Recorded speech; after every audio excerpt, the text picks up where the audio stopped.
Coronavirus, 6 nouveaux décès et 431 nouveaux cas. À ce jour, 105 personnes ont succombé au coronavirus, dont 6 ont été signalés hier. 3 de ces nouveaux cas de décès ont été enregistrés à Nadamangue et ont été suivis à l'hôpital Manarapinch d'Androtapén, à Kalashira et à Nusial. Les autres décès ont été enregistrés à l'hôpital d'Andianza, de Fianarantsu, à Mahazang et à Mbatbouinj. Le professeur Antov Lultin a également rapporté 431 nouveaux cas de contamination à la Covid-19, dont 388 à Nadamangue, 2 à Itas, 2 à Tsinanan, 3 à Mourmani, 7 à Otmatsiach, 13 à Lochamangour, 9 à Tsimonjef, 6 à Bouinj, 1 à Sava. Ces nouveaux cas portent à 10 748 le nombre de personnes infectées par le coronavirus. 3 182 sont toujours en cours de traitement, dont 94 développent une forme grave de la maladie. Par ailleurs, 344 personnes ont recouvré la santé hier, portant à 7 461 les cas de guérison.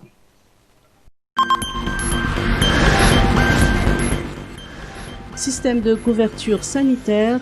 10 457 bénéficiaires dans les CSB2 d'Annalamague.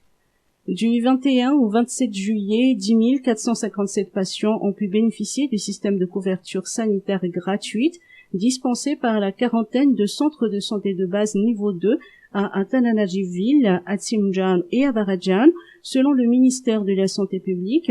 Le ministère a par ailleurs annoncé que les médicaments contre la Covid-19 sont désormais disponibles auprès de ces CSB. Ces centres de santé sont ainsi habilités à prescrire tous les médicaments aux patients qui présentent les signes cliniques de la maladie et qu'ils estiment être des cas suspects de Covid-19. L'azithromycine et l'hydroxychloroquine, entre autres, sont d'ores et déjà disponibles auprès des CSB. Crise du coronavirus. Imbiki Irlaz prône la solidarité.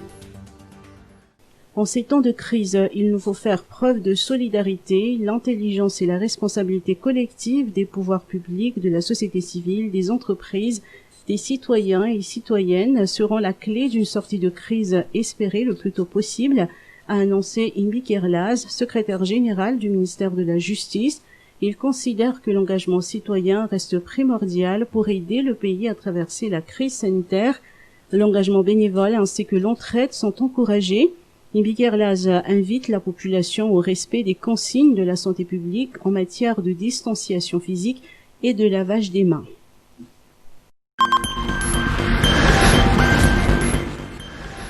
Fête de l'Eid al-Adha, aucune célébration officielle. Le ministère du Travail, de l'Emploi, de la Fonction publique et des lois sociales a décrété que la date du 31 juillet sera fériée. Selon un communiqué, cette journée qui coïncide avec la fête de l'Eid al-Adha est chômée et payée sur tout le territoire de Madagascar.